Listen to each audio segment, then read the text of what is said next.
La France est-elle un pays raciste? Aya Nakamura devrait-elle performer au JO? Comment se passent les castings de télé-réalité? Voilà les questions auxquelles on va tenter de répondre dans ce nouvel épisode de Red Talk. Bonjour à tous et bienvenue dans cet 7e épisode de Red Talk en fait. J'espère que vous allez bien, que vous avez passé une bonne semaine. En tout cas, nous on est très heureux de vous retrouver. Ouais. Alors, aujourd'hui, pour nous accompagner dans toute cette actualité, on reçoit un invité assez spécial. Bonsoir Richard. Bonsoir Emma et bonsoir. J'espère que vous êtes venus nombreux, que vous êtes là sur Twitch. Parce qu'on s'est parlé tout à l'heure sur le live de TikTok, c'est ça hein? Tout à fait. Parce qu'effectivement, comme vous le savez, au-delà d'être une star de TikTok, avec près de 300 000 abonnés sur la plateforme chinoise. Plus de 300 000. Ouh là là. On a combien là actuellement? Ne nous le fâche pas là. Non. On a combien là d'abonnés? Non, vire des locaux là. On est à plus de 310 000. Wow. 310 000. Ah ben, ouais, ça monte vite. Hein. Donc. En plus d'être effectivement donc cette star de TikTok, tu es aussi 400. Une personnalité incroyable qui n'a plus rien à prouver dans le monde des médias. Et j'ai envie de dire, qu'est-ce que ça fait finalement d'être reçu en invité dans ta propre demeure? Ouais, c'est émouvant. Ouais. C'est-à-dire mouvement. C'est émouvant. Ah, c'est émouvant. C'est émouvant. Je suis interviewé par quelqu'un que j'ai formé à l'interview. Donc forcément, ça me fait drôle. Là, c'est pour ça que je suis stressée parce que je me dis à tout moment. C'est pas la première fois. J'ai eu Sarah Cadour dans l'émission Bel et Bien là sur France 2 qui m'avait interviewé. C'est moi qui l'ai formé. Ouais. Et ça me fait drôle de voir que maintenant, ce sont des gens qui font leur métier et je trouve ça très bien. Oui, écoute. C'est émouvant aussi pour nous, du coup. Et on est très heureux de te recevoir. Mais je suis content d'être là. Et on a de la chance, surtout. Et on a de la chance, c'est clair. Effectivement. Et vous, l'équipe, comment ça va? Comment ça va, Lauriane? Bah, ça va super, et toi? Ça va très bien, très bien. Ça va, contente de l'émission de la semaine dernière, de ce que t'as pu voir? Je suis très contente, c'était la première fois, donc là c'est la deuxième, ça va déjà bien. Je t'ai dit, on remet ça, exactement, ça m'a plu. Bonsoir, Mehdi. Coucou, j'ai mis les lunettes aujourd'hui. Ouais. Voilà, je me suis dit que ça allait être un peu plus sérieux, quoi. Donc, voilà. Ça... T'as pas sorti le costume. Ou pas, franchement, je suis déçu. Promis, vous savez quoi, la semaine prochaine, promis. Bon, tu sais, moi, je suis un peu comme mon père, je tiens pas trop forcément mes paroles quand je parle, mais voilà, comme les hommes en général, quoi. C'est scud à ton père, là, ouais, en fait. C'était un petit pic, s'il nous écoute. Ouais. Mais voilà, quoi. Mais je souhaite aussi un bon ramadan à tous les musulmans parce que le ramadan vient de commencer il y a 2 jours. Ah oui. Donc voilà. Effectivement, bon ramadan à tous les musulmans qui nous regardent. Voilà. On est avec vous. Bonne fin de carême aussi à tous les chrétiens. Exactement aussi, c'est vrai, c'est le carême aussi, Ça fait plus d'un mois qu'on est en plein carême, donc voilà. Un peu plus d'un an, t'as dit? Un mois. Ah, d'accord. Non. J'avais déjà foutu les pommes. Ça fait long. Ça va faire très long, un an de carême, là. Effectivement. En tout cas, aujourd'hui, comme je vous l'ai dit, on a vraiment beaucoup de choses, voilà, sur la table, notamment, vous le savez, hein. Des micros aussi sur la table. Ouais. Aussi. Mais vous le savez, en fait, la ils m'ont invité pour être sniper, hein. On vous l'a pas dit, mais... on a Bafi avec nous ce soir, là. Donc, on a, effectivement, donc, Aya Nakamura, vous le savez, la polémique n'a pas désenflé, hein. Donc, nous, on suit les tendances, on est obligé d'en reparler. Surtout que, voilà, on en a remis une petite couche, donc on y reviendra. Qu'est-ce qu'il y a aussi de bon? On parlera casting avec Lauriane, qui nous expliquera un petit peu, donc voilà, les dessous des téléréalités. Et bien sûr, notre invité. Et on y passe tout de suite. Oui. Voilà. C'est quoi la question? Eh ben, il y en a pas. J'ai annoncé juste qu'on passait à toi. D'accord. Donc Richard, comme je le disais, voilà, on est vraiment très heureux de te recevoir parce qu'effectivement, on est ici chez toi. C'est toi le directeur et le créateur de cette radio qui est IRM. Alors déjà, moi, j'avais une question. Oui. Parce que tu as plusieurs casquettes. Oui. Tu es à la fois formateur, tu es coach pour des personnalités politiques, tu es écrivain. Oui. Tu réponds quoi à la question « Qu'est-ce que tu fais dans la vie ?»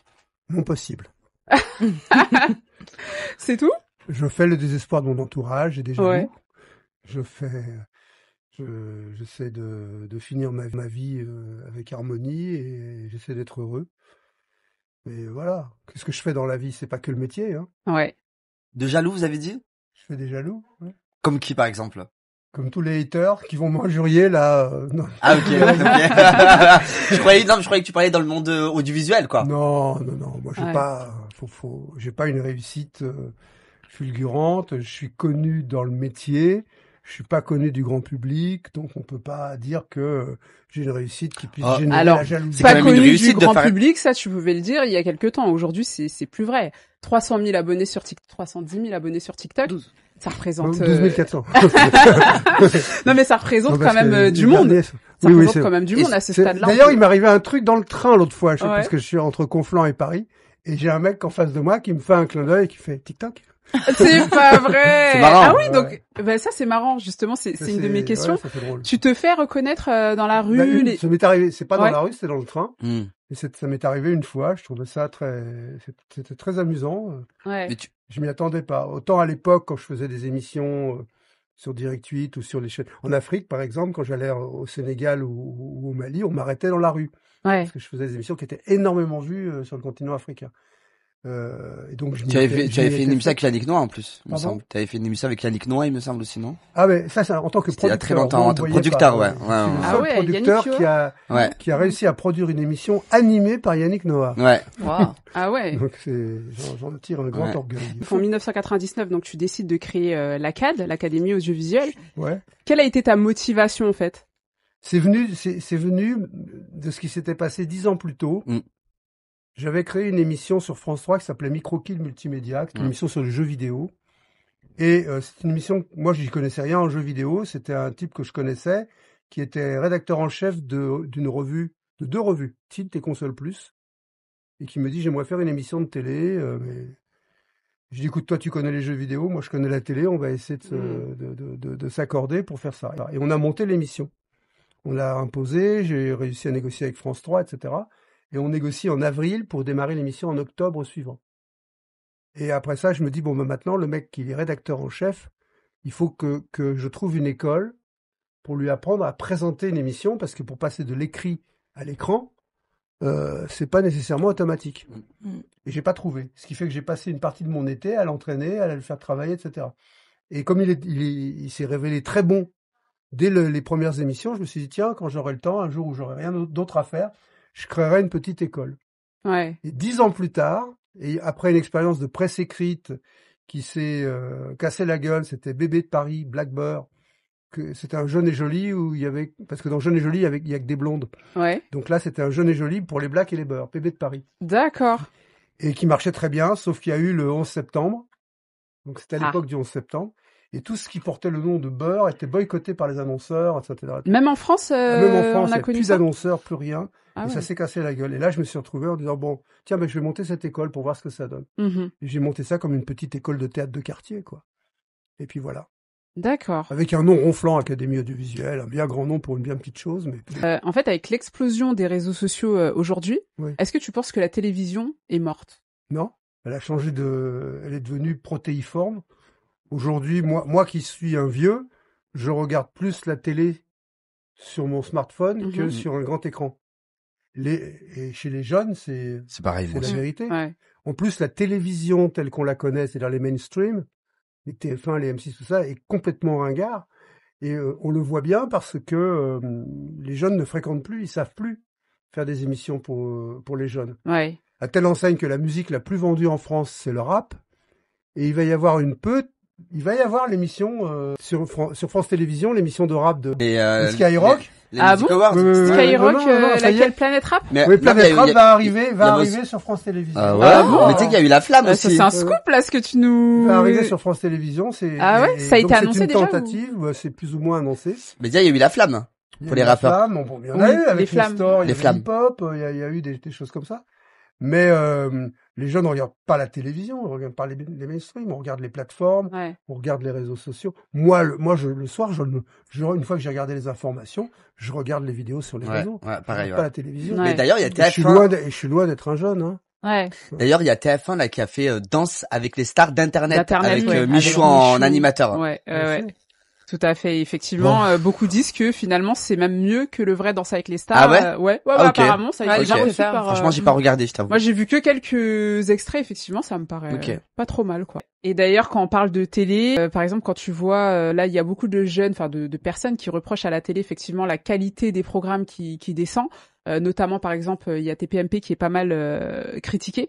Quand tu vois, toi, tout ce qui se passe, TPMP, voilà, qu'est-ce que t'en penses, toi? T'as un avis là-dessus? TPMP, qu'est-ce que c'est qu'une bonne émission? C'est la question qu'il faut se poser. Est-ce que c'est une émission de qualité que personne ne regarde ou est-ce que c'est une émission qui trouve son public? Pour moi, une bonne émission, c'est une émission qui trouve son public. Si le public regarde TPMP, c'est qu'il en a besoin. J'ai fait une vidéo là-dessus. J'explique qu'on a tous besoin de faire caca tous les jours. On regarde TPMP, c'est notre caca intellectuel, on en a besoin et c'est pour ça qu'il y a une fonction qui est sanitaire remplie par TPMP. Ah ouais, c'est comme ça que tu le vois. Oui, tout à fait. C'est sanitaire parce qu'on déverse notre caca intellectuel, nos haines, nos jalousies, nos rancœurs, nos aigreurs. Et c'est l'émission dans laquelle les gens vomissent, bavent. Mais c'est pas ce qu'on aime, franchement, Richard. C'est pas pour ça aussi que la télévision a baissé. Mais les gens, ils aiment ça. On adore ça. Moi, je te dis la vérité. J'ai l'impression que TPMP. Moi, j'adore ça. Je te dis la vérité. Moi, j'adore regarder TPMP où il y a des clashs de partout, il y a du sang, quoi. Les gens adorent. Moi, c'est ce que je veux. Ben ouais, comme la télé-réalité. Moi, c'est ce que je veux. Et c'est ce que je recherche. Tu vois. Donc, tu regardes TPMP. Ouais, moi je regarde. J'adore TPMP. Moi ça me surprend quand je vois des gens qui regardent. Je regarde pas parce que j'ai pas le temps. J'aime trop. Et puis parce que ça me saoule et puis parce que je connais tellement Hanouna. Après je regarde les parties hein. Et je sais ce qu'il vaut. Tu connais Hanouna personnellement? Oui, on s'était croisés, je sais ce qu'il ne vaut pas. Un homme n'existe ou n'a de valeur que la valeur qu'il accorde à sa propre parole, voilà. Donc un homme qui respecte pas sa parole, pour moi, il n'existe pas. Pour toi, Cyril Hanouna, c'est quelqu'un qui... Hanouna fait partie de ces gens-là, comme Ruquier, comme quelques autres. Pourquoi il n'a pas tenu? Ne respecte pas sa parole. Leur parole, oui. Pourquoi il t'a fait des promesses qu'il n'a pas tenues? Oui, bah oui. Ok. Et même Laurent Ruquier, du coup? Ruquier aussi, pareil. Quel type de promesses? Ils sont pas tous pareils? Quel type de promesses? Ruquier, c'était simple, et Hanouna, pareil. Ruquier, j'avais été invité dans l'émission On a tout essayé, qui était une émission que Ruquier présentait en access. Et on invitait des gens. On n'est pas couché ou on a tout essayé? On a tout essayé. Ah, ok. Ouais, c'était une émission, mais c'était à l'époque où j'ai créé l'école, c'est-à-dire il y a 20 ans. Ok. Et j'avais eu des articles dans les journaux parce que j'avais créé la première école des animateurs télé, etc. Et il y avait Annie Lemoine qui me dit j'aime pas votre école. Moi je dis oui, je sais, quand vous êtes venu, j'ai bien vu que vous n'aimiez pas. Elle me dit mais je suis jamais venu. Je dis mais moi mes étudiants, je leur apprends à ne parler que de ce qu'ils ont vu. Ouais. Donc, t'es fort. Elle s'était classée. Ouais. Et à la fin de l'émission, je dis ok, vous n'avez qu'à inviter mes étudiants à venir faire des chroniques, vous verrez qu'ils sont au moins aussi bons que tous ceux qui sont là. Il m'a dit, pari tenu, je le ferai. Et il ne l'a jamais fait. Ah oui. Voilà. Oui. Okay. Donc, parole donnée, pas respectée. Et pareil avec Hanouna, qui m'avait promis de faire venir des étudiants et qui ne l'a pas fait. Ouais. Ah, c'est dommage. Hein. Parce qu'ils ont tous peur, pour leur précaré, ils ont tous peur de montrer qu'il y a une grande imposture, t'es à la télé, et puis tu t'exprimes d'une façon à peu près rigolote, sous prétexte que t'es filmé. Il y en a un là qui a les cheveux souvent décolorés avec des lunettes bleues. J'entends. Un gars qui est un happy few complètement acculturé et qui n'a de talent que de dire du mal des gens, mais ça c'est facile. Hein. Dire du bien des gens c'est plus difficile. Totalement. Voilà. Et donc moi je vais est-ce à la télévision quand on dit que du bien? Oui. Franchement, on s'ennuie. C'est vrai, regarde, Drucker, il a fait carrière comme ça. Hein. Ah oui, c'est vrai. Drucker, il a fait carrière toute sa vie. On se foutait de sa gueule parce que c'était le mec qui a dit c'est formidable. C'est vrai, c'est plaisant. Mais en attendant, il était aimé dans les foyers. Et le public qui regardait Drucker, qui n'est pas vous, c'est-à-dire les ménagères, c'est-à-dire les seniors, c'est-à-dire la France profonde, représente un pouvoir d'achat. Et c'est ça le problème, c'est que les jeunes ne représentent pas les premiers annonceurs publicitaires. Le premier annonceur publicitaire aujourd'hui en France, c'est L'Oréal et ses filiales. Dop, machin, toutes les marques de L'Oréal et les lessives. Pas les jeunes qui achètent du L'Oréal ou des lessives. Parce que les produits de beauté que les jeunes utilisent sont pas les produits de beauté dont on fait la promotion dans les chaînes de télévision. Donc tu penses que la télé n'est tout simplement pas aussi intéressée par les jeunes, enfin par le fait d'avoir forcément des jeunes. Parce que les jeunes ne la fréquentent pas, les annonceurs n'y vont pas, et donc s'il n'y a pas d'annonceur pour une émission pour les jeunes, l'émission pour les jeunes ne peut pas vivre. Ne sert à rien. Voilà. Même s'ils ont besoin de jeunesse, regardez IRM, on intéresse Free et on va monter sur Free parce que Free, à cause de Netflix, à cause de certaines plateformes, ont besoin de se donner un coup de jeune. Et avec IRM, ils vont se donner un coup de jeune. Alors que c'est un Vioc qu'il a créé. Okay. Voilà. Est-ce que tu crois que c'est plus facile de faire du buzz négativement que positivement? Bah oui.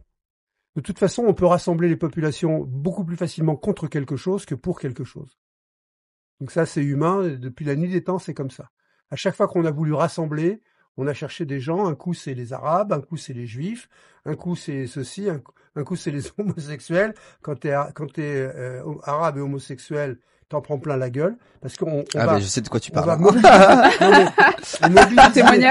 On mobilise les gens contre quelque chose. Regardez, qui se mobilise avec l'histoire de Aya Nakamura? Les gens qui sont contre. Alors, on ne spoil pas. S'il vous plaît. Tout, j'arrête, on arrive au sujet Aya dans quelques minutes. Mais on n'a pas fini avec toi, Richard. On n'a pas fini. C'est que le début. Ce n'est que le début. Tu es la chef. Ah ouais, j'aime qu'on dise ça. Bon, en tout cas, tout à l'heure, tu parlais d'âge. Moi, j'ai une question. Si tu avais un conseil à donner à un jeune de 20 ans, aujourd'hui, dans la société dans laquelle on vit, ce serait quoi? 20 ans? Ouais. 20 ans. 20 ans. Va à l'école. Poursuis tes études.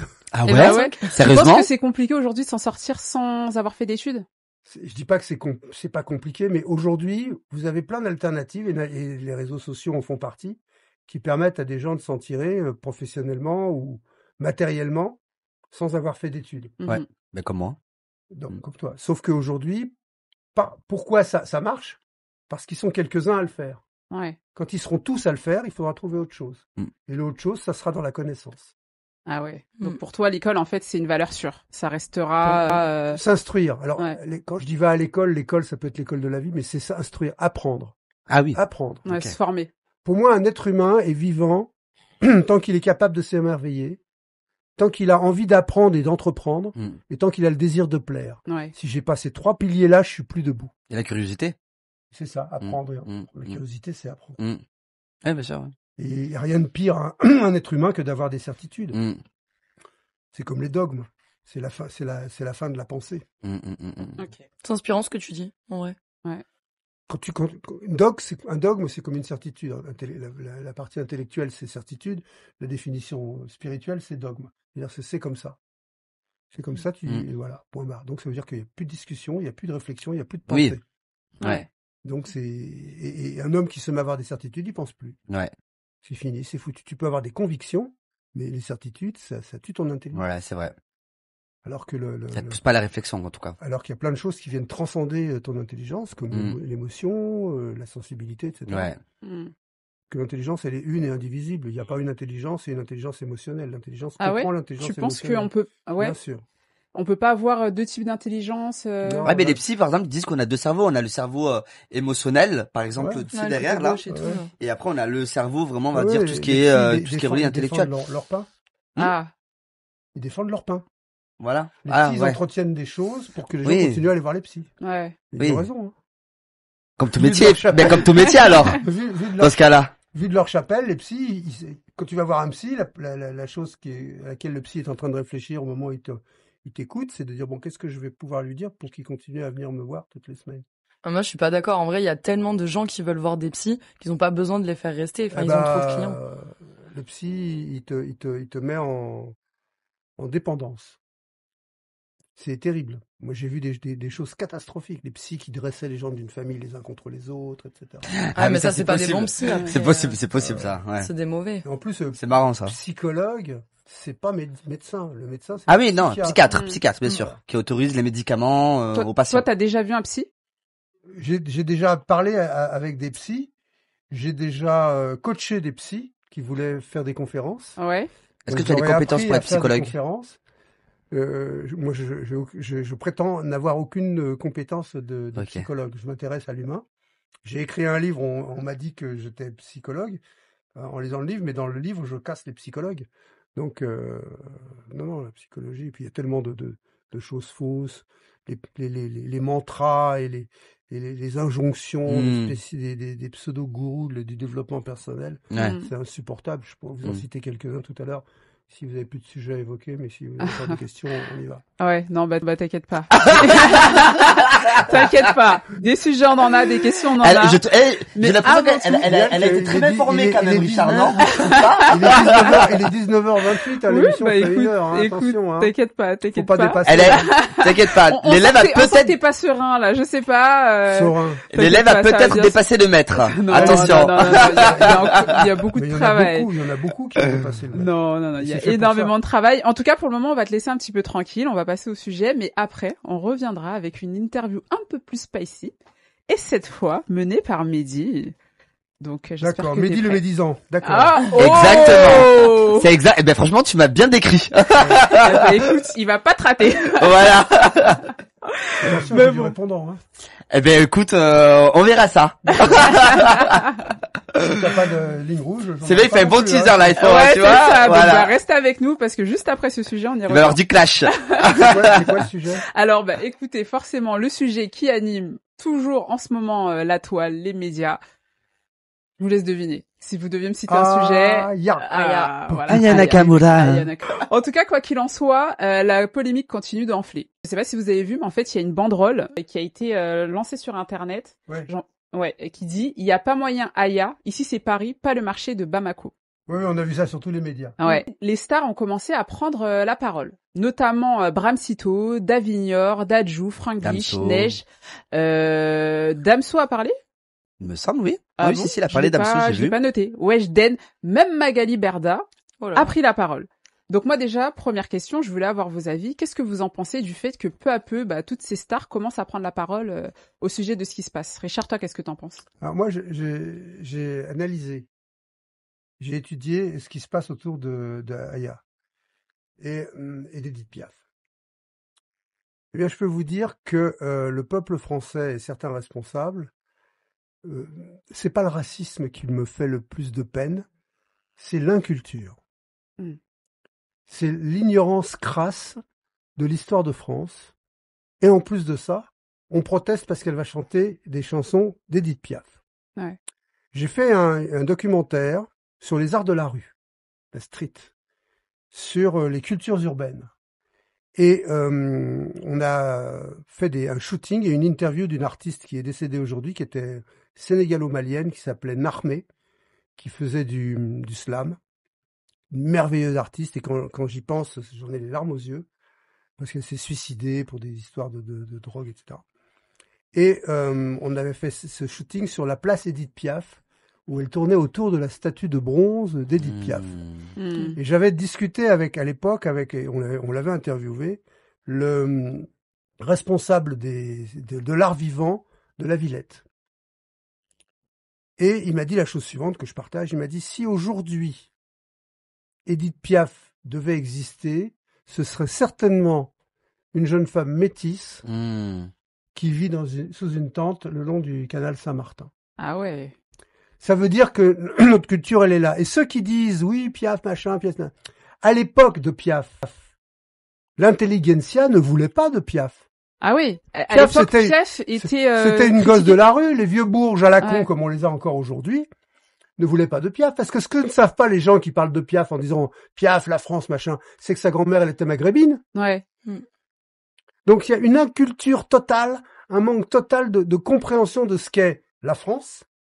La langue française, là, je vais intervenir dans une conférence sur le multilinguisme, là, dans le cadre de la semaine de la francophonie, où j'explique que le français est une langue vivante, et que l'écriture... Moi, je suis auteur de chansons, j'ai écrit des chansons pour plein de monde. Croyez-moi, j'aurais adoré écrire Dja. Ouais. Quand on voit qu'à l'époque des yéyés, il y avait Dadou Ron Ron, c'est français. Dadou Ron Ron.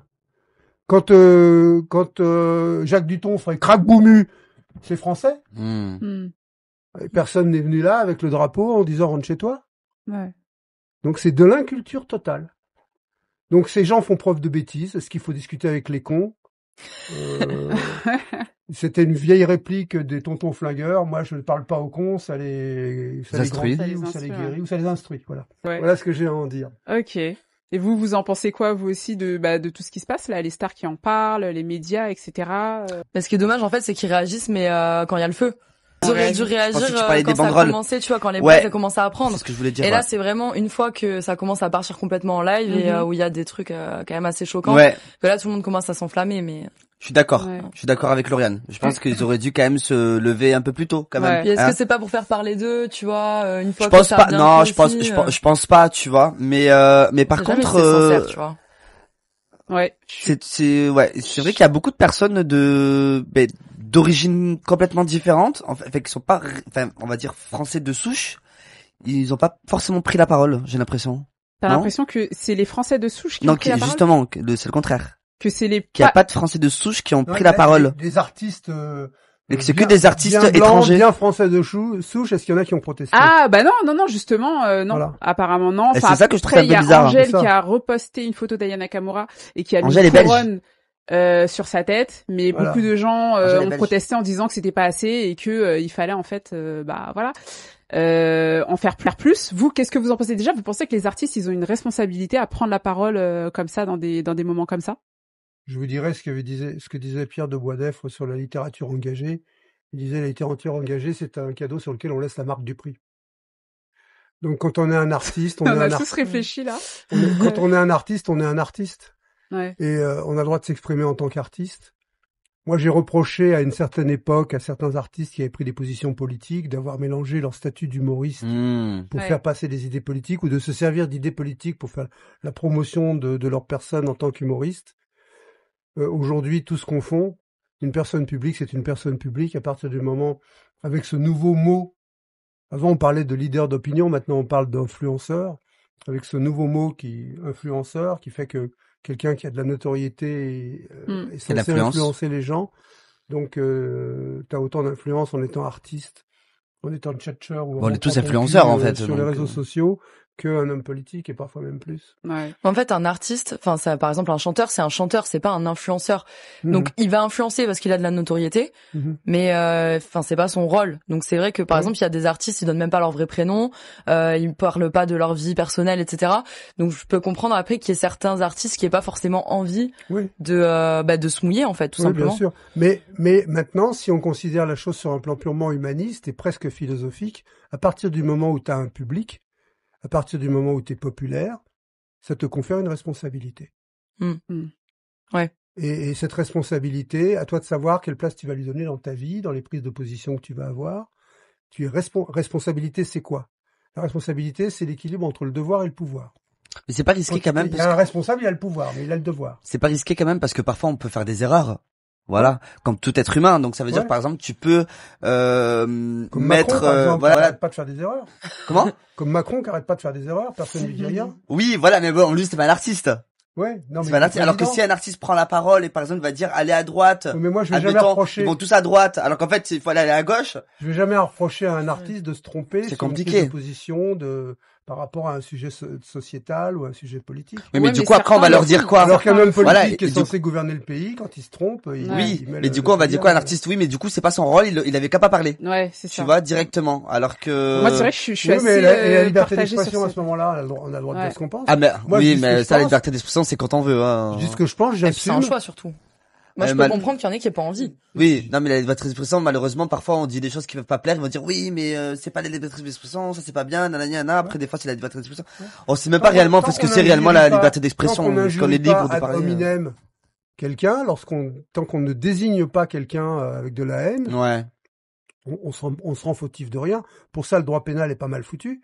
On peut tout dire, sauf une injure, un propos raciste, xénophobe, islamophobe, antisémite, etc. Ça, c'est réprouvé par la loi. Je trouve que c'est très bien. Et à partir de là, tout ce qui est dit à propos d'Aya Nakamura, c'est quand même, ça se règle au pénal, normalement. Ah ouais, tu penses que, en fait, toi, tu considères que là, tout ce qui se passe autour d'Aya Nakamura, la banderole, c'est un délit. C'est du racisme. La banderole, c'est un délit. Ouais. Si tu regardes la loi, la banderole, c'est un délit. Ouais. Voilà. Ah, la justice française. Est-ce qu'elle va porter plainte, du coup? Non, mais alors, quand on commet un délit, il n'y a pas besoin qu'il y ait une plainte qui soit portée pour que le parquet s'en saisisse de l'affaire. Et puis, le parquet ne l'a pas fait, du coup. Un magistrat pour pouvoir mener une action. Hein. Et le parquet ne l'a pas fait. Après, il faut voir ce que la magistrature va faire. C'est là où les Athéniens vont s'atteindre. On verra. On verra. Est-ce que vous pensez que là, le fait que Emmanuel Macron, du coup, ait proposé à Aya d'ouvrir les JO, est-ce que pour vous, c'est une stratégie? C'est quelque chose que j'ai pas mal entendu, que oui, c'était une stratégie pour faire diversion, etc. Ou vous pensez que c'était juste un choix totalement légitime? Moi, je pense pas du tout que ça soit une stratégie, personnellement. Parce que moi, c'est ce que j'avais expliqué la semaine dernière. Pour moi, Aya Nakamura, c'est une artiste qui est populaire, comme Edith Piaf l'était de son temps, et on évolue. Si ça avait été une artiste populaire, peut-être de couleur blanche, ça aurait gêné personne. Mais étant donné qu'elle est noire, ça gêne. Mais finalement, c'est pas un choix qui est complètement bête. Je pense qu'il est réfléchi. Et je pense pas que ce soit vraiment une stratégie qui va... Alors, moi, j'ai du mal à imaginer qu'un politicien comme Emmanuel Macron qui est président de la République, qu'il n'y ait pas de stratégie derrière. Ouais. Parce que tu peux pas être président de la République et jouer un peu au jour le jour, quoi. Pour toi, tout est politique, en fait. Toutes les décisions sont politiques et stratégiques. Moi, je pense. Moi, j'imagine la scène. Mais dans quel but ? J'imagine la scène. T'as Macron. Tiens, Brigitte. Tiens, avec Brigitte. J'aime bien Doudou. Dis-moi, appelle-moi mon conseiller à la culture, là. On l'appelle. Dis-moi, parmi les artistes français, là, quels sont ceux qui sont le plus connus à l'international? Tu as la liste? Ouais, on prend la liste. Il dit qui est en premier? Aya Nakamura. Aya Nakamura quoi? Aya Nakamura. Ah oui. Et en plus, ça va bien faire parler. Et comme il sait pas quoi faire pour faire parler de lui, donc il a dit bon on va le faire, ça on va jouer le coup. C'est tout. Parce que c'est vrai que c'est l'artiste la plus moi je vois monde. Ça un peu plus vicieux, un peu comme Mehdi, dans le sens où moi je pense qu'en fait il savait très bien ce qu'il faisait. Moi je pense qu'au contraire il savait très bien tout ce qu'il y avait autour d'Aya Nakamura, effectivement, que c'était l'artiste la plus connue, l'artiste francophone la plus connue dans le monde, etc. Mais il savait aussi qu'elle subissait pas mal de racisme. Donc je pense que, notamment le fait qu'il lui ait demandé de chanter du Edith Piaf, parce qu'il aurait pu lui demander de chanter toute autre chose. D'après mes informations, c'est elle qui a proposé de chanter du Edith Piaf. Ah bon? D'après les informations que ça change beaucoup de choses. Mais quand on lui a demandé, oui, apparemment, vous allez chanter du Edith Piaf, elle a dit Edith Piaf, qui, moi? Enfin, elle avait l'air elle-même surprise, entre guillemets. Ça m'étonnerait que ça vienne d'elle. Okay, ça m'étonnerait que ça vienne d'elle. Mais bon. En tout cas, franchement, à vérifier. S'il y avait une stratégie, pour moi, elle serait là, en fait. Franchement, si c'est du Edith Piaf, j'ai hâte d'entendre vraiment le résultat. Maintenant, pareil. Voilà. On va juger sur pièce. Si ça se trouve, elles vont tous nous clouer. Ah, j'en suis sûr que ça va être incroyable. Elle va trouver une façon, elle va se réapproprier les chansons, leur donner comme ça un mood particulier, un tempo, un petit elle va coup de réenregistrer, ça va être le buzz de la nuit. Ça va faire le truc et ça peut très bien marcher. Moi, j'ai vu des interprétations faites par des gens. Comme Affida Turner, la barbichette. Ça marche plutôt pas mal. Pour regarder Tata Yo-Yo chanté par candidat sur The Voice. Tout d'un coup, on a découvert l'écriture de cette chanson. On a découvert que c'était un texte fort, puissant. Les mecs sont forts. Hein. Mais alors que comme quoi, parfois, on peut revisiter un texte et le découvrir autrement. Fête, quoi. Ouais. Ok. Et dernière question sur le sujet. Là, la France est un petit peu regardée par tout le monde, puisque du coup, la polémique Aya Nakamura, en fait, a traversé les frontières. Ça a été relayé par d'autres, par des journaux étrangers, etc. Et ce qui est dit, en fait, c'est que la France, c'est tout simplement un pays raciste. Vous, qu'est-ce que vous en pensez? Vous pensez que la France, c'est un pays raciste, globalement? Alors, pour moi, c'est pas la France qui est raciste, parce que la France, on n'a rien à voir là-dedans. La France, c'est un pays comme un autre. Est-ce que la France est raciste? Non. Est-ce que l'État français est raciste? J'espère pas. Je ne pense pas, je ne crois pas. Après, je me dis si les racistes peuvent porter leur voix, comme par exemple faire leur banderole, à qui la faute? Je pense, tu vois. Et je pense que c'est la faute aux politiciens qui laissent. Ils rament. Ils rament. C'est ça pour pas dire que oui, la France est raciste. Non. Et si la France était raciste, Zemmour serait au pouvoir, je pense, non? Le Français.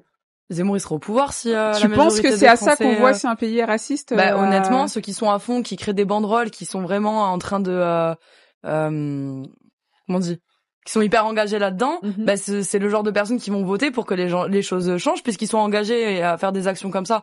Donc pour moi mais les gens vont pas voter pour Zemmour, mais ils vont voter pour Marine. Oui, pour moi, la France, elle est pas raciste, mais les Français sont racistes majoritairement. Ouais. Ah, mais tu vois pas pour moi. Et tu penses que ça touche une certaine génération ou c'est vraiment toute la population quasiment française qu'il est? J'ai pas dit 100%. J'ai dit majoritairement. Majoritairement, mais plutôt des jeunes. Tu trouves qu'il y a aussi beaucoup de racisme? Regarde le sondage. Revenons sur Aya, le sondage qui désapprouve le choix d'Aya, c'est la majorité. Ouais. Voilà. Oui, mais après Marine Le Pen a je sais pas combien de pourcents d'avance sur Macron, mais Macron, il a eu quand même il aura eu 2 quinquennats pour nous décevoir, donc il fabrique lui-même son propre échec. Voilà, les Français, moi je considère que les Français sont racistes, ils sont antisémites, ils sont islamophobes, ils sont xénophobes, et ils sont égoïstes, centrés sur eux-mêmes. Bien sûr. Ouais. Mais attends, et je m'inclus, hein. Ouais. Ah bon? Bah attends, on est français comme les autres, donc on doit bien avoir nous aussi certains de ces défauts-là. Ouais. De toute façon, on est un peuple aigri. Mais du coup, toi, Voilà, tu considères clairement, que là aujourd'hui, jaloux, tu considères que la plupart des gens aujourd'hui qui sont contre en fait le fait que Aya ouvre les Jeux Olympiques, pour toi, la plupart de ces gens-là sont racistes? C'est par rapport à leur couleur de peau? J'ai dit tout à l'heure que c'était de l'inculture aussi. Oui. Ah. Donc moi, pour toi, c'est soit de l'inculture, soit du racisme. Voilà, mais comme le racisme est consécutif à l'inculture, parce que quand on est raciste, c'est parce qu'on est ignorant. Ouais. Un type cultivé, un type qui est élevé intellectuellement ne peut pas être raciste. Parce qu'il a compris ce que c'est qu'un humain sur cette planète et ce que c'est que cette planète, ce tout petit bout de truc sur lequel on est coincé avec de l'air, de l'eau en quantité limitée devant l'univers. Donc il a compris combien on est tous très petits et combien on va tous claquer. Donc celui qui s'est vraiment élevé dans la vie, il peut pas être raciste. Celui qui a vraiment réfléchi, il peut pas être raciste. Donc pour moi, le raciste, c'est d'abord un imbécile. Et Marine Le Pen, elle est raciste? Et il est raciste parce qu'il est imbécile. Il n'est pas imbécile parce qu'il est raciste. Ouais. Voilà. Est-ce que Marine Le Pen est raciste? Je crois pas. Est-ce que le Rassemblement National est raciste? Mais le Rassemblement National, c'est une entité. Ils veulent le pouvoir. Il y a un créneau à prendre, ils le prennent. Mais tu penses pas que Marine Le Pen soit raciste? Marine Le Pen, elle va là où ça va. Elle était raciste quand il fallait suivre son père. Maintenant, elle l'est plus parce qu'elle veut le pouvoir. Marine Le Pen, elle est intéressée par elle-même. Le reste, elle en a rien à foutre. Elle est autocentrée, c'est tout. Jordan Bardella? Comme la plupart des hommes politiques. Ouais. Idem. Oui. Idem. Ouais. C'est l'ego, en fait. Idem. Tu veux le pouvoir. Ok. Bah écoutez, voilà. C'est tout pour ce sujet Aya. En tout cas, moi, je voulais souligner quand même un point positif dans toute cette affaire. Et je suis désolée, je m'adresse pas à vous. Là, c'est plus un débat, mais je m'adresse en fait à vous qui nous regardez, surtout à mes frères et sœurs, entre guillemets, noirs. Parce que vraiment, je trouve que ce qui se crée autour d'Aya, c'est beau à voir. Dans le sens où j'ai vu des hommes noirs, vraiment souvent on parle des hommes noirs qui peuvent être misogynes, etc., du fait en plus que Aya soit sexy, etc. Mais j'ai vu des hommes noirs et des femmes noires défendre Aya main dans la main. Vraiment, là-dessus, il y a pas eu de différence. Il y a aussi souvent des débats antillais, africains, etc. J'ai vu que là, tout le monde est sorti de ces débats et que vraiment, pareil, j'ai vu les Antillais, les Africains, entre guillemets, main dans la main pour défendre Aya Nakamura. J'entends souvent qu'il n'y a pas de communauté noire, que oui, on est trop différents, etc. Mais je pense que là, au final, la communauté noire, en fait, on l'a devant nous. De la même manière que j'entends que oui, il n'y a pas de solidarité entre femmes, etc., que les femmes sont mauvaises entre elles. Mais quand tu expérimentes, en fait, la sororité, tu te rends compte que, bah, si, ça existe et c'est beau. Et donc, voilà. Pour moi, la communauté noire, en fait, c'est pas par rapport à d'où l'on vient, mais c'est vraiment par rapport à ce qu'on expérimente, en fait, ici. Parce que je pense que ce que Aya Nakamura là expérimente en ce moment, effectivement, c'est ça. C'est faire partie de cette communauté. C'est le fait que toutes tes victoires soient remises en question. Le fait que toutes tes opportunités te soient enlevées. Et voilà. Je vois beaucoup. Et ma tête de liste aux européennes. Non, mais c'est vrai, ça me touche beaucoup ce que je vois autour. Et en vrai, il n'y a pas que des Noirs aussi qui défendent Aya Nakamura. J'ai vu aussi des associations, notamment l'association Lilala, qui défend en général la population maghrébine, voilà, opprimée, mais qui a pas hésité à prendre la parole. J'ai vu des personnes absolument ni maghrébines, ni noires ou quoi, prendre la parole, défendre Aya Nakamura et dénoncer le racisme auquel elle fait face. Bah si. Et voilà. Je trouve ça beau. Oui, j'ai vu des pardon, personnes blanches. Le contraire, oula, putain. Non, j'ai vu des personnes blanches. Donc voilà. Au-delà de toute la polémique, ce que je trouve beau à voir, c'est vraiment en fait toute cette solidarité. Et voilà. Donc on en a fini en tout cas pour le sujet Aya Nakamura. Et on va passer au cache-pistache. Mehdi, apparemment, tu as préparé... Prépare les gants de boxe, Richard. Tu as préparé des questions. C'est des pistaches décortiquées, elles sont beaux. Exactement. On y va cash? Vas-y. Direct, sans transition. Est-ce qu'il faut coucher pour réussir dans le monde du média? Coucher pour dormir, oui. Non, dans le... Est-ce qu'il faut faire l'amour? Celui qui manque de sommeil, ne réussit rien nulle part. Ok. Est-ce qu'il faut faire l'amour pour réussir? Enfin, l'amour, on s'est compris. Passer sous le bureau, quoi. Passer sous le bureau pour pouvoir réussir dans le milieu audiovisuel. Plus précisément, à la télévision ou à la radio. En 2024, non. Mais avant? Ça a pu se produire. Ok. Mais aujourd'hui, il n'y a pas un producteur qui va risquer de mettre en péril un projet surtout avec ce qui se passe avec les MeToo, etc. En plus, déjà, il va pas risquer. Il va pas prendre une nana qui est pas faite pour le rôle. Pour tirer un coup, il va mettre en péril le film qu'il produit ou l'émission, etc. pour tirer un coup, il va pas le faire, un producteur. Qu'est-ce que tu penses justement de tout ce qui se passe là, des MeToo, des gens qui balancent? Parce que des fois, je me dis, il peut avoir du vrai, il peut avoir du vrai, il peut avoir du faux, on sait pas trop ce qui se passe. Est-ce que tu penses qu'il y a des femmes aussi qui mentent? Aujourd'hui, on a l'effet soupape, c'est-à-dire que la parole des femmes a été beaucoup trop écartée, écartée, assourdie. Ouais. Aujourd'hui, on la laisse s'exprimer. Oui. Alors forcément, on risque qu'il y ait des abus. Mais c'est dans la nature des choses. Bien sûr. Et tout ça, ça va se rééquilibrer tranquillement. Et en plus de ça, il y a les MeToo hommes aussi. Oui. Ouais. Moi, quand j'étais jeune, j'ai été victime de harcèlement d'une femme dans une entreprise. C'était la SFP, une société qui production. Et la femme, elle m'avait fait rentrer à la SFP parce qu'elle voulait avoir une histoire avec moi. Mmh. Et j'étais devenu conseiller du président de la SFP. Donc Philippe Guillaume, il est mort maintenant, je peux en parler. Et elle, moi j'ai fait comme si je ne comprenais pas ce qu'elle voulait. Ouais. T'avais quel âge à ce moment-là? Je devais avoir une 30aine d'années. Et elle? Et elle devait avoir une 40aine d'années. Ouais. Et elle m'en a voulu, elle a tout fait après pour me scier la branche. Mais comme j'avais vu le coup venir, ça a été stratégique. Et pourquoi on n'en parle pas de ça? Pourquoi on fait... On commence à en parler. C'est pas très pris au sérieux. Des femmes aux hommes, tu vois. Des femmes aux hommes, ou des hommes entre eux, ou des femmes entre elles. Je pense qu'il y a aussi beaucoup d'hommes entre eux, hein. Oui, hommes entre eux, femmes entre elles, il y a de tout. À partir du moment où le problème, c'est que le pouvoir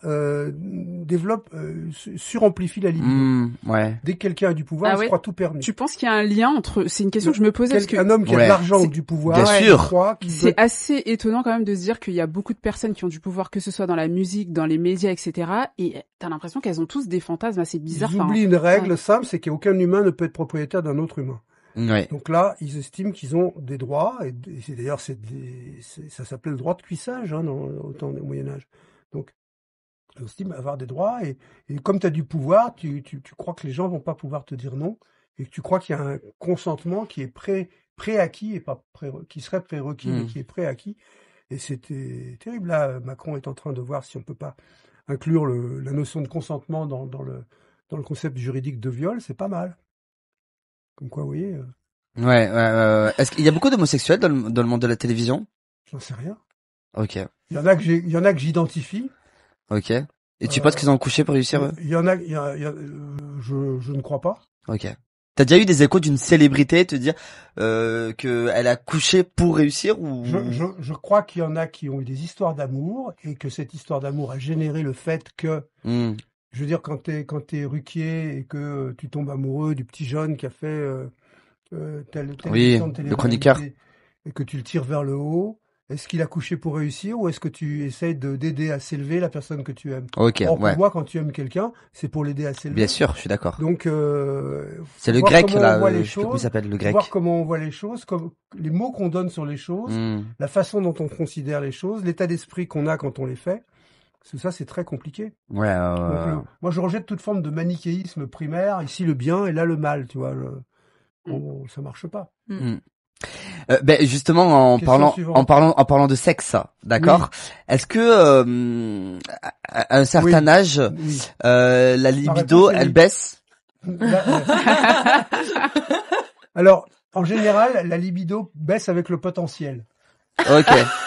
Donc c'est ça veut dire quoi ça? Ça veut dire oui, Richard. Hein non, il va dire la puissance sexuelle. Moi, à l'âge que j'ai, et en plus avec l'accident de santé que j'ai eu, mes capacités physiques, si tu veux, je suis à un âge où j'ai une tête qui est totalement jeune, etc. Et j'ai le corps qui me rappelle à l'ordre. Mais quand je marche dans la rue, ça me rappelle à l'ordre. Quand j'ai mal au bras parce que je me suis mal positionné en dormant, ça me rappelle à l'ordre. Et pour le sexe, c'est pareil. Tout d'un coup, tu fais les choses différemment. Et le désir n'a pas cessé d'exister. La libido, pour moi, n'a pas cessé d'exister. J'en ai même parlé à mon cardiologue. Ne répétez pas, hein, parce que j'ai demandé quelles sont les choses interdites. Est-ce que les câlins, c'est interdit? Il m'a dit non, ça va. Vous n'allez pas monter les escaliers de la Tour Eiffel? J'ai dit non, c'est certainement pas. Ça, c'est contre-indiqué. Et pour le reste, je vis ma vie, et quand on a mon âge, eh bien on substitue à la fougue des savoir-faire, et la patience qui cesse de devenir une vertu pour devenir une force. Et est-ce que, allez, c'est quoi? Waouh. Richard, là, ça va être la dernière question, d'accord? Et j'aimerais que non, l'avant-dernière, c'était l'avant-dernière. Mais là, j'en ai une dernière, là. Ouais, t'as le droit. Vraiment, droit dans les yeux, on se cache rien ici. Oui. Ok? On est chez toi. Oui. Donc, tu sais que rien ne sortira d'ici. Oh là là. Oui. On est d'accord. D'accord, oui. Boutus et bouche cousue. D'accord. Est-ce que tu as déjà eu une expérience avec un mec? Quand j'étais au lycée, Ok. en 6e, Ouais. il y avait un copain de classe, on était en 6e. En 6e, t'as 10, 11 ans, tu vois. 11 ans, ouais, c'est ça. Ah, tu vas découvrir la sexualité, tu Ouais, vois. oui, c'est ça. Et on était assis côte à côte à l'école, et on était Ouais. en premier rang avec le prof qui avait un gros bureau opaque Ouais. au-dessus, etc. Et avec lui, j'ai eu une expérience de touche pipi. Non! Parce que c'était comme ça, voilà, un truc comme et ça s'est arrêté là. Mais oui, voilà. C'était quoi? C'est sur le délire? C'était un petit délire ou c'était une attirance? C'était de la curiosité. La curiosité. C'était aussi le goût des choses interdites. Ouais, interdite. C'était le piment, voilà. Bon, puis t'as 10 ans, t'analyses pas. À 10, 11 ans, t'analyses pas. Est-ce que t'es croyant? Ça dépend le sens que tu donnes au terme croyant. Si croire, c'est dire. Est-ce Croire, que ça veut dire croire. Est-ce que tu as une croyance, est-ce que tu as une croyance religieuse? Croire, ça veut dire que je suis pas sûr. Ouais. Le problème Est-ce que avec tu la es sûr, religion, alors? c'est que la plupart des religieux Hmm. érigent leur croyance en certitude Oui, c'est et vrai. en dogme. C'est vrai. Donc, donc le mot croyance n'a plus aucun sens. Je suis d'accord avec toi. Quand tu crois en quelque chose, c'est que t'en es pas sûr. Ouais. Bon, moi, je suis ce qu'on appelle un spiritualiste. Ok. J'ai fréquenté toutes les écoles de pensée T'es spirituelle. agnostique? Pas agnostique. Non. J'ai fréquenté, comme je te le disais, toutes les écoles de pensée spirituelle, les écoles philosophiques, Ok. qui sont très proches de la croyance. J'ai étudié les croyances, toutes les religions, car j'étais préoccupé par le fait de savoir qu'est-ce qui peut relier les hommes entre eux. Oui. Et je me suis rendu compte que les croyances et les idées, c'est ce qu'il peut y avoir de plus merveilleux dans l'absolu. Ok. Le problème, c'est que ce sont les hommes qui les véhiculent. Oui. Je suis d'accord avec toi.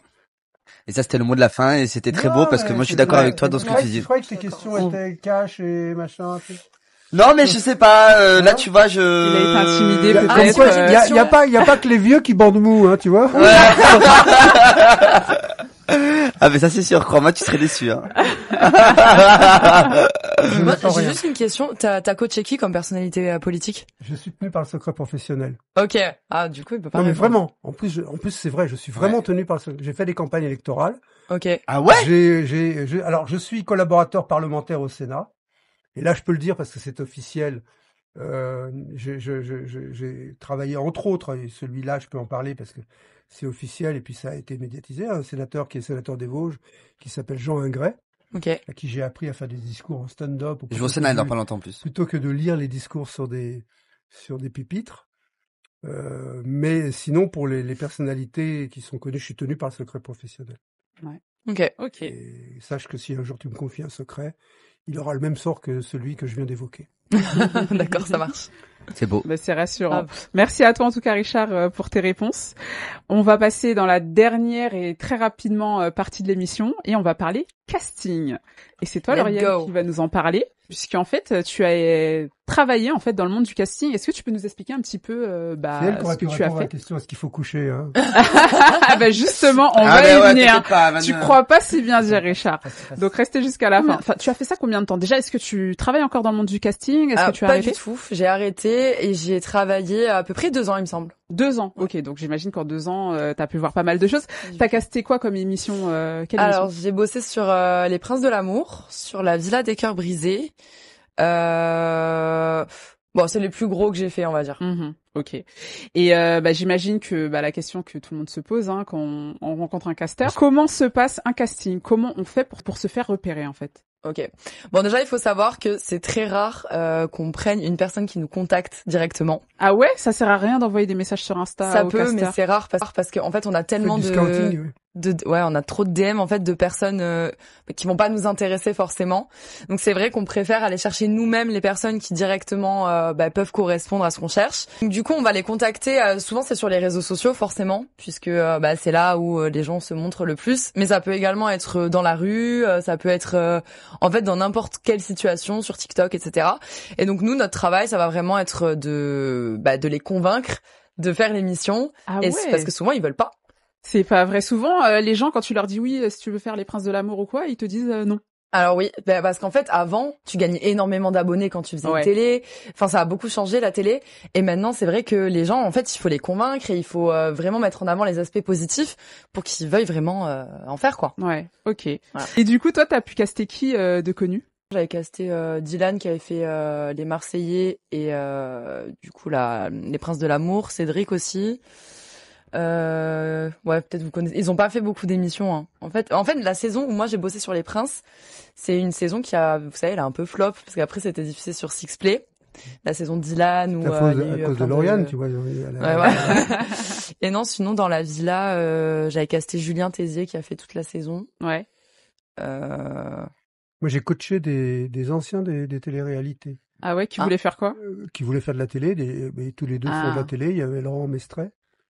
Oui. Koh-Lanta. Bah oui, Laurent Mestret, oui. Qui Koh-Lanta, qui fait aussi... Qui fait les apprentis aventuriers maintenant. Et les apprentis aventuriers maintenant. Mais moi, je l'ai coaché parce qu'il était à l'époque où il était question qu'il présente les nouveaux aventuriers. Il n'avait jamais fait de télé. Okay. Donc, on a fait une bonne petite dizaine de séances de travail pour que quand il arrive, on lui dise « Ah, chapeau, c'est bien, etc. » Ah ouais. Ah, c'est cool. Laurent est resté un vrai pote. D'ailleurs, faudra le faire venir dans l'émission. Bah oui, ouais, avec plaisir. Ok. Et du coup, parmi les candidats de télé-réalité que t'as pu caster ou même pas caster, c'est tout simplement rencontrer, c'est qui le pire ou la pire? Des noms. Du sang, du. Grave. Des pistaches. Du coup, je vais pas forcément donner son nom. Ouais. Mais c'est donc ce qu'on m'a raconté, parce que moi j'en ai pas été témoin, parce qu'en fait je suis pas allée sur les tournages. Le seul tournage que j'ai fait c'était le spin-off des Princes, donc voilà, j'étais pas sur les tournages. Apparemment il y a un prince des Princes de l'amour dans une des saisons qui forçait entre guillemets les candidates à coucher avec lui, sinon il menaçait de les éliminer. Ah, j'en ai entendu parler. Je sais qui c'est. Quoi? Moi je peux dire le nom. Moi, j'en ai entendu parler. De quoi? Attendez, juste qu'on comprenne bien l'histoire. Donc là, vous êtes en train de dire qu'il y avait un candidat des Princes de l'amour, donc il y avait des prétendantes, et qui disait aux prétendantes, couche avec moi, sinon je t'élimine. Alors, c'est ce que j'ai entendu dire, je sais pas si c'est vrai, mais c'est des échos qu'on... Voilà, j'en ai entendu parler toi, aussi. Alors, une rumeur qui est revenue aussi à mes oreilles, mais j'ai pas de nom. Voilà, moi j'en ai entendu parler, et apparemment, attention à prendre avec des pincettes, ça serait Ilan. Après, au conditionnel. Pourquoi ça m'étonne au conditionnel, point d'interrogation. Est-ce que c'est vrai? Est-ce que c'est faux? Étonné. Je sais pas, mais en tout cas, Emma n'est pas étonné. Mais effectivement, c'est vrai que son nom m'est revenu dans les oreilles, parce que j'ai quelques potes aussi dans la prod. Donc du coup, voilà. Après, Ilan, j'ai envie de dire, il aurait été condamné à vérifier. Hein. Je crois pas qu'il ait été condamné. Il n'a pas été... Mais en tout cas, il a été jugé. Il n'a pas été condamné. Il a été jugé pour des faits justement, je crois, d'agression sexuelle, d'attouchement sexuel. Il y avait comment elle s'appelle celle qui avait fait comment ça s'appelle, c'est pas Anéa, Natania. Natania qui l'avait accusé en fait de s'être masturbée. Oui, c'est de l'accusation, mais ça y a rien qui a été. Il y a eu moi, quelque chose. Je pense que Ilan c'est un mec qui est hyper border, mais je pense pas qu'il viole des filles, tu vois. Ouais, mais attends, dire à quelqu'un soit on couche ensemble, soit je te vire. Oui, mais est-ce que c'est vrai? On sait pas. Ouais. Tu vois. Donc tu penses que il est border mais qu'il aurait pas pu. Moi je pense que c'est un mec border mais je pense pas que ça t'est revenu dans tes oreilles. Mes oreilles. Peut-être une fille qui a inventé ça parce qu'elle est pas contente d'avoir été lourde. Et Lauriane, j'ai entendu dire que tout le monde accusait à l'époque Julien Guirado justement. Apparemment, il aurait fait payer certaines personnes pour pouvoir intégrer des émissions de télé-réalité avec un castor aussi assez connu. Je sais pas si on peut dire le nom ou pas, mais voilà, assez connu. Qui avait eu une histoire d'ailleurs à la l'époque direction avec de la radio avec décline toute Lagdar. responsabilité sur les noms que Mehdi pourrait prononcer. Hein, je le Ouais, dis. si tu veux, mais en tout cas, moi c'est ce que j'ai entendu dire. Après, voilà, c'est ce que j'ai entendu dire. À ce qui paraît, donc, est-ce que c'est vrai, est-ce que c'est faux, est-ce que toi t'en as entendu parler, et est-ce que y a des personnes qui ont payé 1 000 € pour faire les princes qui n'ont jamais été dans les princes? Bon, c'est une histoire de laquelle j'ai déjà entendu parler, effectivement, sauf que c'était sur ma saison. Ok. Est-ce que c'est vrai ou pas? Je sais pas. La seule chose que je sais, c'est qu'on s'est retrouvés à devoir mettre des candidats au dernier moment sur l'émission, alors qu'en fait, l'équipe casting, enfin, surtout la Dircast et tout, voulait pas d'eux, quoi. Mais la prod nous disait, bah, lui, il faut le mettre dans l'émission. Donc là, il y a un loup. Donc, après, voilà, je peux pas dire si c'est vrai ou si c'est faux. Mais dans tous les cas, moi j'ai entendu parler de l'histoire et je sais qu'il y a des gens qui ont été mis dans l'émission un peu à contre-cœur, on va dire. Est-ce qu'il y en a qui ont couché avec le producteur pour pouvoir faire les princes? Moi ça j'y crois pas du tout. Ok. Franchement, je sais qu'on parlait d'Antoine Goretti qui avait couché avec le producteur. Ah oui, j'en ai entendu parler. Mais franchement, moi j'y crois mais pas une seconde. Ok. Vraiment. Non, puis, il faut aussi vous dire que les producteurs sont des gens qui ont de l'ego. Ouais. Moi, je veux dire, si une femme couche avec moi par intérêt, ça veut dire que je plais pas. Ah ouais. Ah mais il y en a qui attends. Mais Richard, je suis d'accord avec toi, mais il y en a qui savent qu'ils ne plaisent pas et qu'ils n'ont pas le choix en fait de fonctionner comme ça. J'y arrive pas si je sens pas le désir de l'autre. Ouais, mais tout le monde n'est pas comme ça. Ouais. Il y a une grande majorité des personnes qui n'en ont rien à faire, hein, que le consentement de la personne en face. Bah, c'est pour ça que tu vas pas d'agression. T'es producteur d'une émission, tu vas pas mettre en péril ta production, ta carrière et tout pour tirer un coup avec une gamine. Bah, ça dépend si t'as des contacts qui te permettent aussi que tout se taise. Et tu l'as dit tout à l'heure, il y a un lien quand même assez fort entre pouvoir. En revanche, il y a les soirées. Ça, c'est sûr qu'il y a des soirées, mais dans tous les milieux, pas simplement dans la production. Oui, non, mais bien sûr. Il y a les soirées où on se retrouve et où on se lâche et on peut faire des choses. Et tout d'un coup, c'est les soirées, c'est des parenthèses. Il y a des soirées dans lesquelles tu vas, où là, cette notion de consentement, elle est presque préétablie. Quand tu vas dans une soirée où tu sais qu'il va se passer des choses, après, tu peux choisir le partenaire, mais tu sais ce qui va se passer. Donc là, c'est la porte ouverte à plein de choses. Mais ça, c'est des soirées échangistes, ça. Soirée débridée, on va dire, parce que c'est pas nécessairement échangiste. C'est des soirées débridées. Dans les milieux un peu. Après, c'est pas grave, du moment que tout le monde est consentant. Et adulte surtout. Ouais. Et adulte. Moi, j'estime que les autres gens peuvent tout faire s'ils sont d'accord pour le faire en conscience. Ouais. C'est cette notion de consentement que je trouve intéressante, qui est très négligée. Ok. Et dernière question. Et après, l'émission, malheureusement, touchera à sa fin. La sorcellerie dans la télé-réalité. Toi qui étais autour de ce monde, t'en as entendu parler. Déjà, est-ce que tu y crois? Est-ce que t'en as entendu parler? Est-ce que ça te paraît plausible? Bah moi, j'ai juste entendu l'histoire de Carla par rapport à la sorcellerie. Moi, j'y crois. Je pense que c'est possible. Tu crois à la sorcellerie? Tu crois que ça existe? Moi, je pense que ça existe. Ok. Franchement, je sais pas. Moi, j'y crois de fou en vrai. J'y crois de ouf. Donc oui, moi je pense que oui, Carla elle l'a fait clairement et que ça existe. Après, je pense qu'il faut quand même être un peu taré pour faire ce genre de truc personnellement. Ouais. Et qu'il t'arrive rien de bon après. Moi, je pense que je vais aller au Maroc. Je vais aller faire des bails un peu chelous. Je vais jouer au loto. Et je vais gagner. Bah ouais, voilà. Il y a des gens qui se posent la question, qui se disent ouais, mais si ça existait dans ce cas-là, pourquoi les gens, comme t'as dit, feraient pas des trucs comme ça? Moi, je crois aux sorciers. Je crois aux sorciers, mais je crois pas en la magie. C'est-à-dire, je crois fortement. J'ai un de mes meilleurs amis, journaliste camerounais, qui est retourné dans son village, qui s'est mal comporté. Le cliché quoi. Non, mais c'est vrai. Non mais oui, il y en a beaucoup. Il les a pris de haut. Il a injurié les sorciers. Ouais. Et les sorciers lui ont fait un rituel. Et ils l'ont mangé. Ouais. Comment ça, ils l'ont mangé? Ils ont mangé qui? Quoi? Ils l'ont cannibalisé. C'est pas halal tout ça. Et il est revenu. Et donc on m'a dit tiens, Mobé Mevege, c'est un ami. Il travaillait en plus sur TV5 Monde, sur France 24, etc. Je sais de qui tu parles. Sur RFI. Et on me dit il est mort d'une crise de palu au Cameroun. Et moi je me renseigne un petit peu là-bas parce que je sais j'apprends ce qui s'est passé. Et quand il est revenu, ils ont fait une veillée. Et j'ai une de mes anciennes étudiantes qui était à la veillée, moi j'ai pas pu y être. Et j'ai dit, elle me dit effectivement le cercueil m'a paru court et léger.